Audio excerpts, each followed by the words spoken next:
I don't know why I keep doing this to myself. I don't know why I keep watching this alt-light, PragerU, Louder with Crowder, David Rubin bullshit. I'm not comforted by finding someone who shares my reactionary worldview because I don't have one. I can't say I'm terribly entertained by them either, unless you count eye-rolling, confusion, and occasional white-knuckle rage as entertainment. And maybe in the year of our Lord 2018, in the shitposting era of human history, that counts as entertainment. And even this video might count as entertainment to some. Anyway, I saw this recent video from PragerU and I just had so much to say, I had to make a response video about it. It's the latest video from the only university to not only lack any campus or credentials, but also any coursework, curriculum, grades, pretty new agey shit.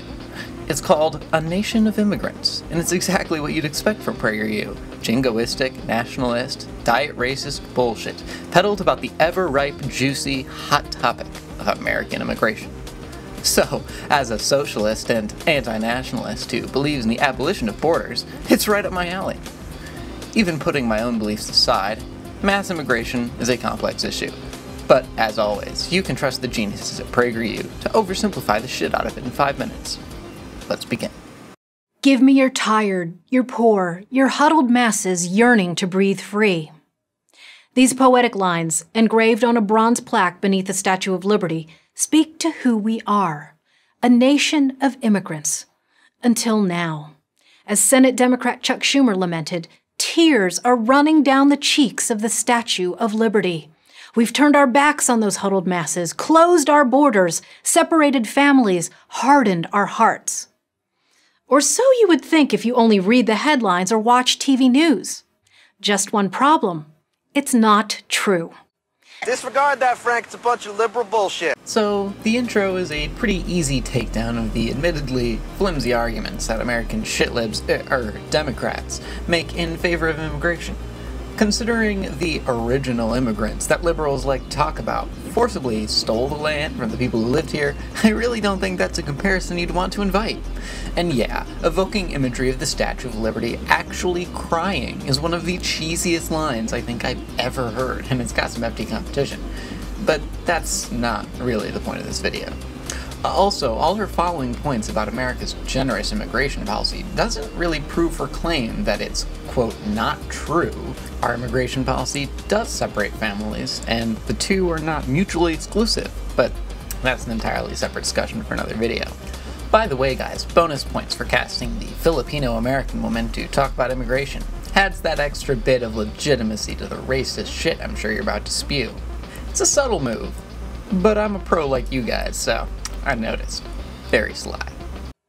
The United States still maintains the most generous immigration policies in the world. Generous to a fault, because the overwhelming numbers have stymied our ability to assimilate the huddled masses. 50 million residents of America are foreign-born. In fact, today the United States has more immigrants as a percentage of its total population than at any time since 1890. Okay, so we'll start with this generous to a fault claim. By showing these massive immigration numbers, she's already assuming the audience is on board with the unstated immigration is bad argument, and she never really expands on or explains this assumption in detail. The vast majority of research shows that diversity and immigration are good. For example, from the catchy titled Migrants in the Making of America, the short and long-run effects of immigration during the age of mass migration, locations with more historical immigration today have higher incomes, less poverty, less unemployment, higher rates of urbanization, and greater educational attainment. The long-run effects appear to arise from the persistence of sizable short-run benefits, including earlier and more intensive industrialization, increased agricultural productivity, and more innovation. In other words, it has been shown countless times to have positive effects, such as increased productivity, stimulating the economy, and all that stuff that laissez-faire capitalists should love, in theory. I wonder if during all the time these people spend defending American capitalism and saying we're the best country in the world, they consider that the reason we're so prosperous are precisely the things they hate. If they think immigration is destroying America, where's the destruction? Their lack of self-awareness is truly infinite.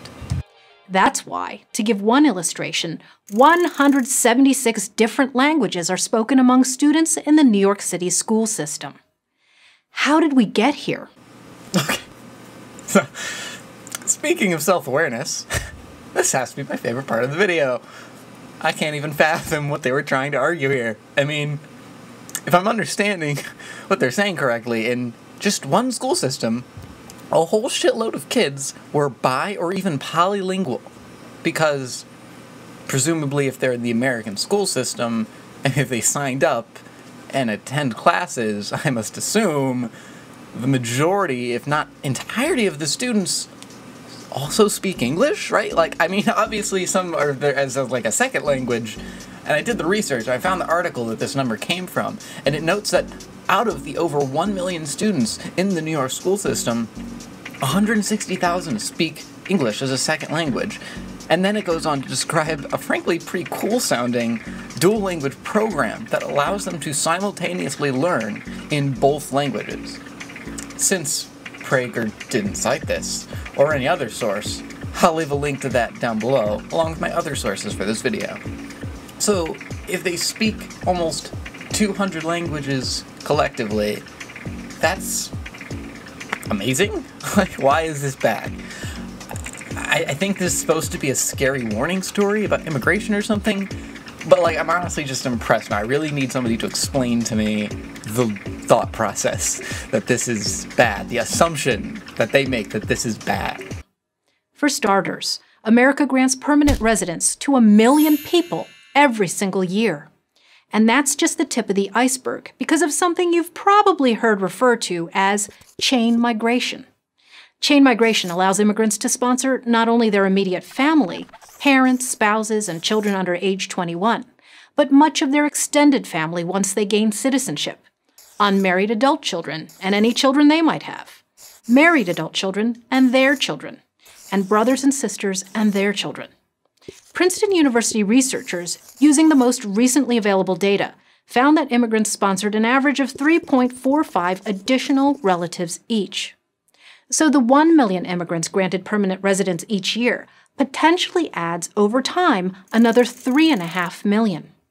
Okay, so her laughably incorrect and misleading description of what she calls chain migration is probably the most glaring thing in the video to me. What she and many on the right call chain migration is what some of the American liberal left call family reunification. The way she explains it paints this horrible picture that now, instead of one person immigrating here at a time, they can bring their entire extended family with them. But this is far from the case. All those people still have to apply for immigration individually and go through the normal process like everyone else. They just might be able to get priority if they have close family members who already live there, which makes sense. If your mom moved to America 2 years ago, you might have more of a reason to be there than someone else who doesn't. However, priority registration hardly feels like priority to a lot of people, since while some may only have to wait a few months, there are people who have been on the waiting list for as long as 20 years because of two details she conveniently forgot to mention. 1.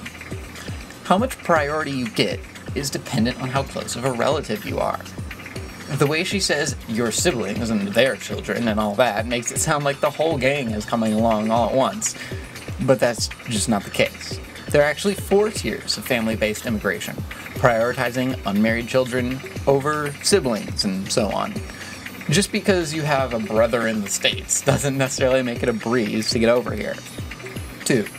The most ignorant and/or deceptive thing she says is when she tries to connect the 3.5 family members each migrant apparently brings to that 1 million per year number, and claims that this could cause an additional 3.5 million immigrants over time. This is totally ridiculous, because even cursory surface-level research reveals there is a hard immigration cap, which is the cause for the long waiting lists. Only 226,000 family visas can be given out per year, making this apparently nightmarish scenario where we quadruple our immigration basically impossible. She then takes a minute to talk about some of the undesirables who might end up here.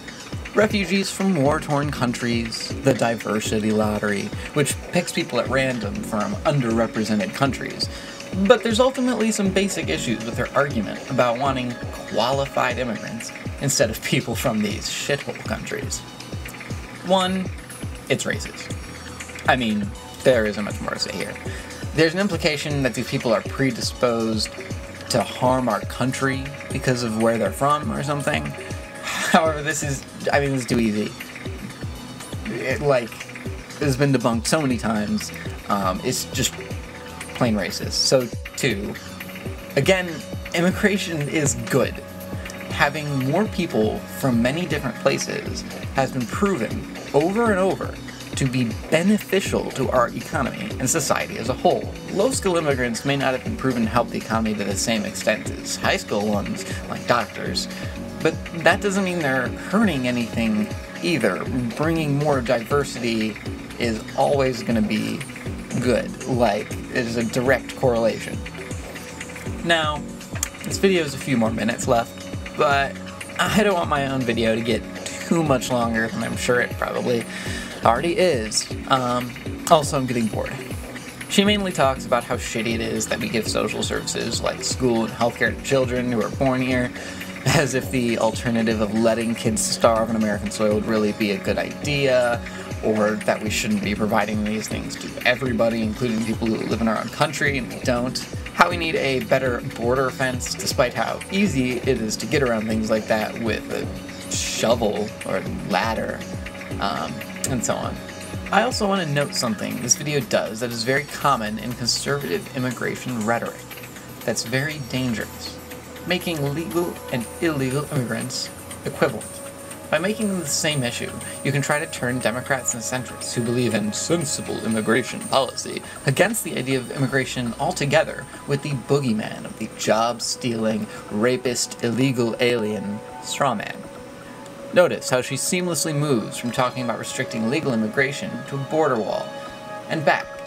To these people, America needs to close its borders while we, quote, figure this Muslim thing out. Something that has taken decades of imperialist war so far and has no end in sight. And, well, again, to them, immigration is just